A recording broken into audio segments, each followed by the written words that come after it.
269واں دن پاک کلام میں سے پڑھیں گے زبور 112، اس کی پہلی آیت سے لے کر 10ویں آیت تک۔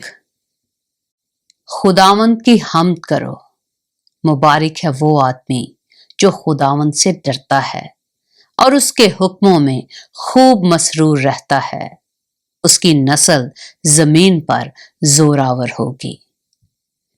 راست بازوں کی اولاد مبارک ہوگی، مال و دولت اس کے گھر میں ہے اور اس کی صداقت ابد تک قائم ہے۔ راست بازوں کے لیے تاریکی میں نور چمکتا ہے، وہ رحیم و کریم اور صادق ہے۔ رحم دل اور قرض دینے والا آدمی سعادت مند ہے، وہ اپنا کاروبار راستی سے کرے گا، اسے کبھی جنبش نہ ہوگی۔ صادق کی یادگار ہمیشہ رہے گی، وہ بری خبر سے نہ ڈرے گا۔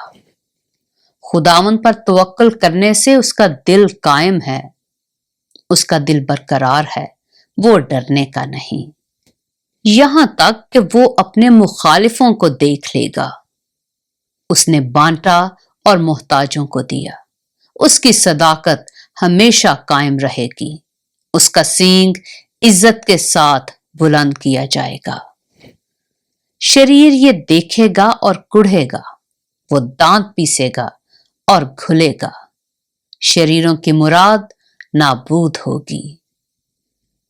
پاک کلام کے پڑھے اور سنے جانے پر خداوند کی برکت ہو۔